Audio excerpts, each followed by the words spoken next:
Hi friends, welcome back to Parthi's kitchen. గుమ్మడికాయ హల్వా చాలా టేస్టీగా సింపుల్గా ఎలా ప్రిపేర్ చేసుకోవాలో ఈరోజు వీడియోలో మనం చూద్దాం. నేను ఇక్కడ 200 గ్రామ్స్ గుమ్మడికాయని తీసుకున్నాను. వీటిని వీడియో క్లిప్లో చూపిస్తున్న విధంగా సన్నగా పొడుగ్గా కట్ చేసుకుని లోపల ఉన్న సీడ్స్ని రిమూవ్ చేసుకోవాలి. ఇప్పుడు ఈ ముక్కల్ని తురుము తీసుకొని ఒక బౌల్లోకి వేసుకోవాలి. ఈ విధంగా మొత్తం ముక్కలన్నీ తురుము తీసుకొని పక్కన పెట్టుకోవాలి. మిక్సీలో వేసుకున్నట్లయితే మెత్తగా పేస్ట్ అయిపోతుంది. తురుము తీసుకుంటే చక్క పొడి పొడిగా వస్తుంది. హల్వా కూడా చూడటానికి చాలా బాగుంటుంది. ఇప్పుడు ఎలా ప్రిపేర్ చేసుకోవాలో చూద్దాం. ముందుగా ఒక ప్యాన్ స్టవ్ మీద పెట్టుకుని 4 టేబుల్ స్పూన్స్ నెయ్యిని వేసుకోవాలి. నెయ్యి కొంచెం ఎక్కువగానే పడుతుంది హల్వాకి. 4 టేబుల్ స్పూన్స్ నెయ్యిని యాడ్ చేసుకుని నెయ్యి హీట్ చేసుకోవాలి. నెయ్యి వేడైన తర్వాత 2 టేబుల్ స్పూన్స్ జీడిపప్పు పలుకుల్ని యాడ్ చేసుకోవాలి. అలాగే 1 టేబుల్ స్పూన్ కిస్మిస్ని వేసుకోవాలి.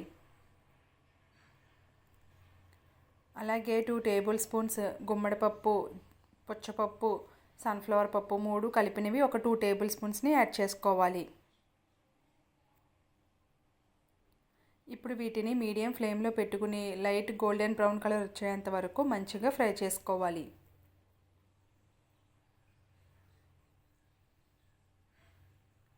డ్రై ఫ్రూట్స్ అన్నీ ఈ విధంగా మంచిగా ఫ్రై అయిన తర్వాత ఒక బౌల్లోకి తీసుకొని పక్కన పెట్టుకోవాలి.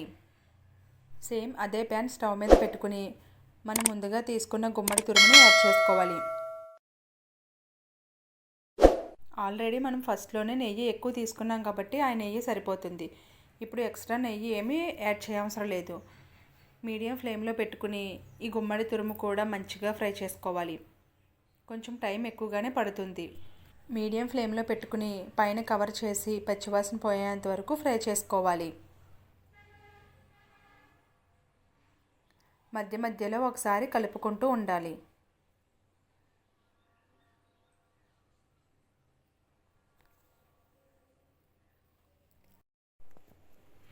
మళ్ళీ పైన కవర్ చేసి ఇంకొంచెం ఫ్రై చేసుకోవాలి.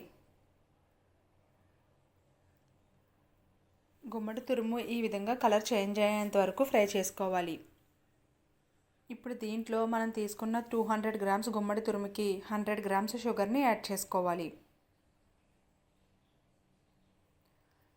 ఇప్పుడు షుగర్ అంతా కలిసేటట్టు ఒకసారి బాగా మిక్స్ చేసుకోవాలి. షుగర్ మెల్ట్ అయ్యి కొంచెం పలచపడుతుంది. మరలా ఇది దగ్గరికి వచ్చేంత వరకు ఫ్రై చేసుకోవాలి. మంచిగా ఫ్రై అయినట్టు మనకి ఎలా తెలుస్తుందంటే కొంచెం కలర్ చేంజ్ అవుతుంది, డార్క్ కలర్లోకి వస్తుంది. అలా డార్క్ కలర్ వచ్చిన తర్వాత నెయ్యి కూడా ఆటోమేటిక్గా రిలీజ్ అయిపోతుంది. అప్పుడు మనకి హల్వా అనేది మంచిగా కుక్ అయినట్టు.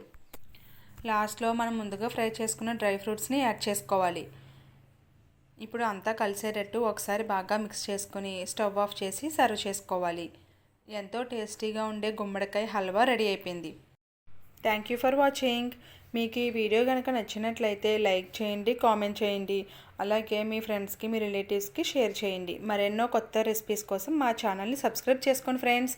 ప్రక్కనే ఉన్న బెల్ ఐకాన్ని కూడా యాక్టివేట్ చేసుకోండి. Thank you. Bye bye.